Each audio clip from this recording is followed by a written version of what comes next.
Sudarlun unsur Forkopimda yang dipimpin Bupati Aceh Tamiang Mursil menggelar operasi penegakan disiplin protokol kesehatan COVID-19 di Kuala Simpang, Senin 28 September 2020. Pada saat razia berlangsung, terjaring seorang remaja berusia 19 tahun yang mencoba kabur karena tidak memakai masker. Petugas Babinsa meminta remaja itu untuk membacakan ayat kursi sebagai bentuk sanksi pelanggaran. Dengan raut wajah malu-malu, remaja ini mengaku tidak hafal. Petugas pun meminta menggantinya dengan mengucapkan Pancasila. Lagi-lagi remaja ini mengaku tidak hafal 5 dasar sila negara. Setelah beberapa saat dinasihati, pemuda ini kemudian dipersilakan memilih jenis sanksi fisik.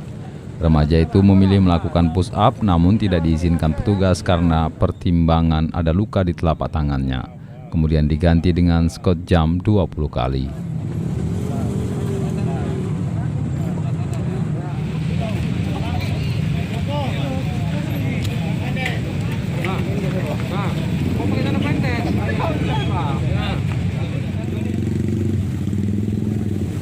Dalam operasi yang dipusatkan di kota Kuala Simpang ini, tim menjaring 45 orang yang tidak mengenakan masker.